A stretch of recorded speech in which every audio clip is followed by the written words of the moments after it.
Federal agents have successfully dismantled a dangerous drug cartel's operation that had deeply infiltrated Western Washington. A total of 19 individuals, including both local residents and foreign nationals, have been charged following an extensive investigation that stretched from Tacoma to Sinaloa, Mexico. According to Fox News reporter Nia Wong, this case marks one of the largest drug busts in Washington's history, with numbers that revealed just how serious the situation was. Over 3 weeks, federal, state, and local law enforcement agencies worked in unison to bring down a major cartel pipeline responsible for funneling meth, fentanyl, cocaine, and heroin directly into the Pacific Northwest. Officials identified the organization as being linked to the Sinaloa Cartel, one of Mexico's most violent and far-reaching criminal networks. "This is what we expect from the Sinaloa Cartel," DEA officials said, "which is why we are committing every available resource to end their reign of drug terror across the Pacific Northwest and the United States." The outcome was staggering. 19 people indicted, millions of lethal doses seized, and more than $650,000 in cartel cash removed from circulation. Investigators warned that this operation proved the cartel wasn't simply a border problem. It was operating in Seattle's own backyard, hidden in quiet suburban neighborhoods that few suspected.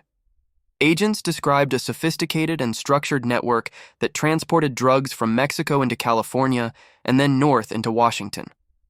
The objective was simple but deadly: flood the Puget Sound region with drugs and profit from addiction.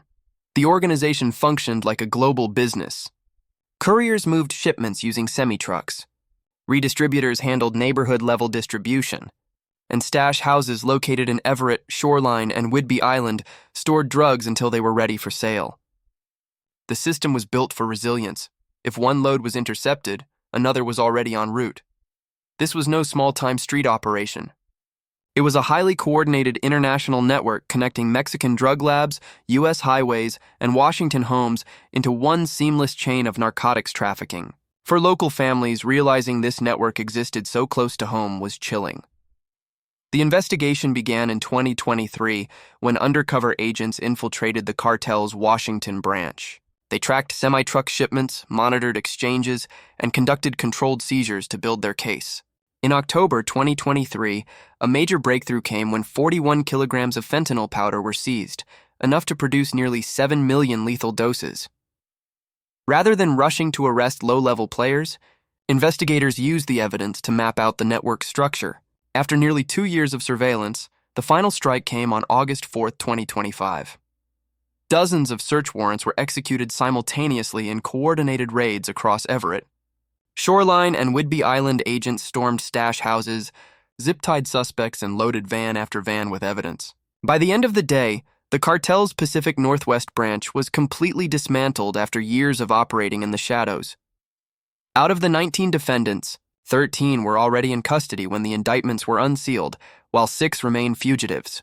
Those charged included couriers, redistributors, and stash house operators, all critical cogs in the trafficking network that connected Mexican producers to Washington consumers. Federal officials emphasized that this operation was never about small-time busts, but about destroying an entire system that had been poisoning communities for years. Each arrest represented a broken link in the chain, each seizure a victory against overdose deaths. The most alarming discoveries came in the form of fentanyl powder and counterfeit pills.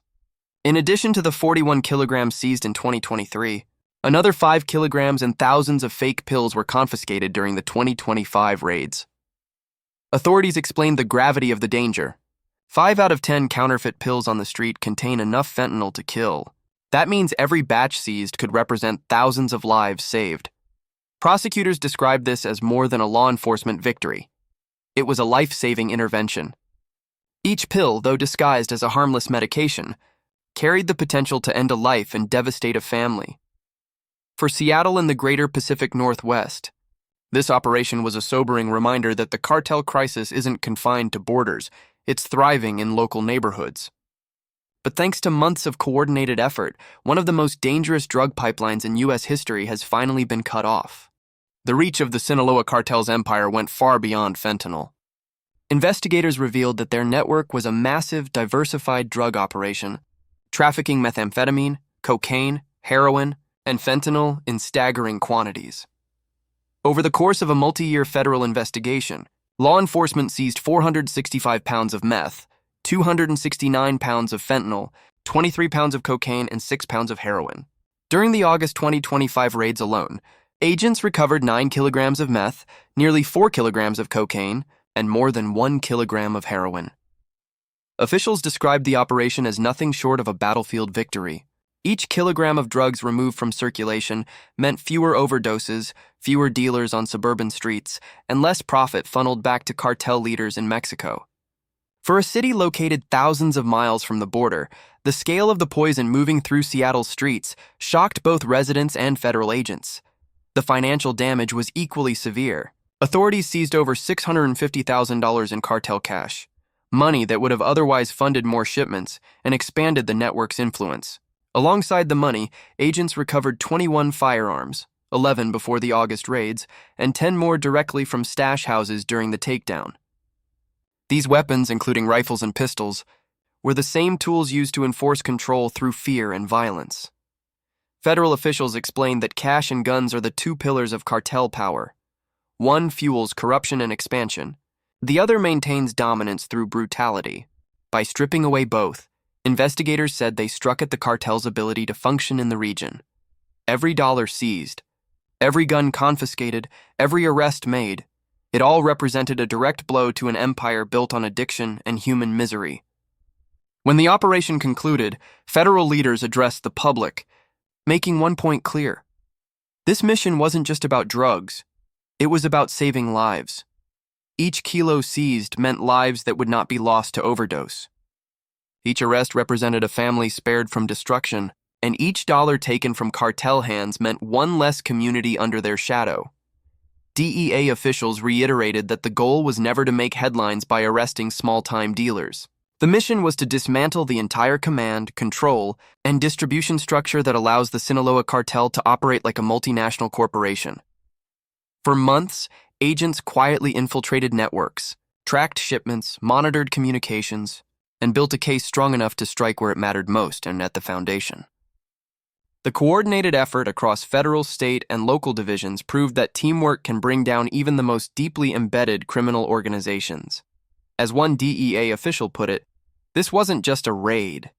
It was a strike against a global empire built on addiction and death. The investigation also exposed just how international and complex the cartel's operation had become. What many Seattle residents thought was a local drug issue turned out to be part of a global chain stretching across continents. Chemicals were sourced from Asia, processed in Mexican labs, smuggled into the U.S. via highways and ports, stored in suburban stash houses, and distributed through local dealers across Washington. This wasn't a local street gang. It was a global corporate-style syndicate with divisions, logistics teams, and financial systems operating in over 40 countries. The Seattle bust exposed just one regional branch of this vast empire, but it revealed how cartels can embed themselves in ordinary neighborhoods, hiding in plain sight. For many, the most shocking revelation wasn't just the volume of drugs seized, but the realization that an international criminal organization had been operating silently within Washington communities for years.